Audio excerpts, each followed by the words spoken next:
Hi, welcome back to educatetube.com. My name is Sipsky, your host. Last week I showed you how I put together this DVD player system.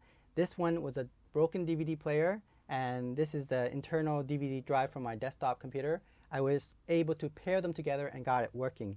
Now they're not perfect. I can only press play and press stop and press eject to bring out the disc and put it back again. So those are the basic function it's able to do. It works fine. You know, when you burn hundreds of songs into this DVD or CD disc, and then it will play on for a long period of time. But the only problem is, how do I move on to the next song, right? Let's say song number 10, number 20, or whatever. Well, I cannot do that. I don't have the remote control for this device, so it's like, oh man, that's gonna be a problem. Well, I actually found a solution, not perfect, but I found a solution on how to control it wirelessly. Let's talk about it.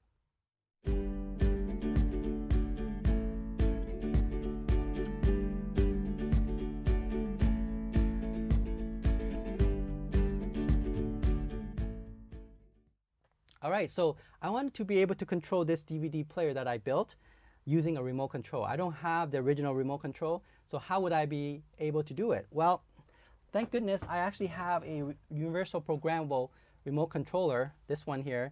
I had it in my closet 10 years ago, and I just remember I said, I thought I had something like a universal programmable infrared controller, and I did. It's called the Logitech Harmony 680.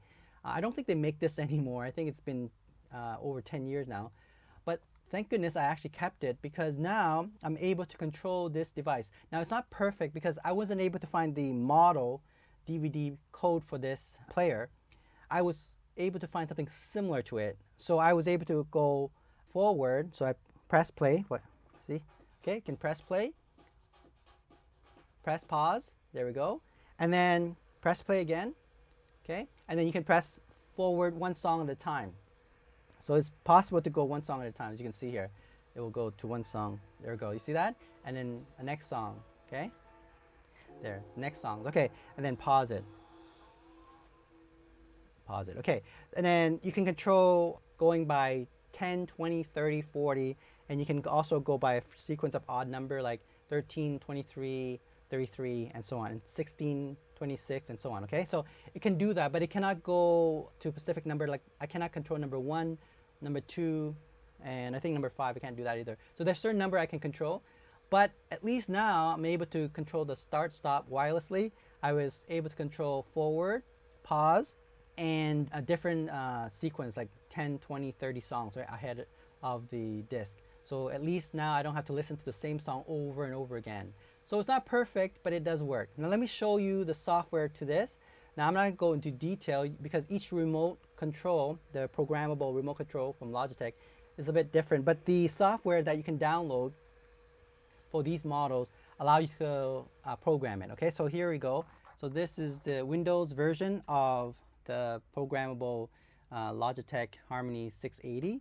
So I have ability to control 4 of my DVD players. So the one that is controlling this one is number 4 here, okay? So I control number 4. So I go in there and then I try to match a setting that's already in the program, something similar to it. It didn't have the model number of this DVD player, but I got something similar. So I was able to control some of the function, which is good enough for me anyway.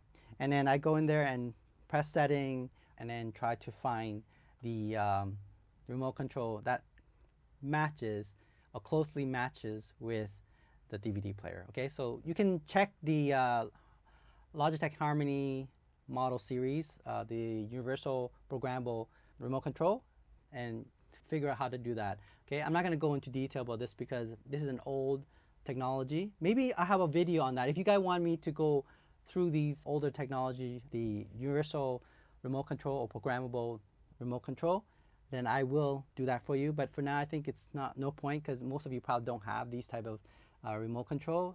It's hard to find anyway. But you know, I actually check on eBay. Some of these older technology now, you know, cost a lot of money now because it's so hard to find, right? So just be aware that some of the old technology may not be as obsolete as you think. Okay? All right, so thanks for watching. Don't forget to subscribe, and I'll talk to you soon. Bye.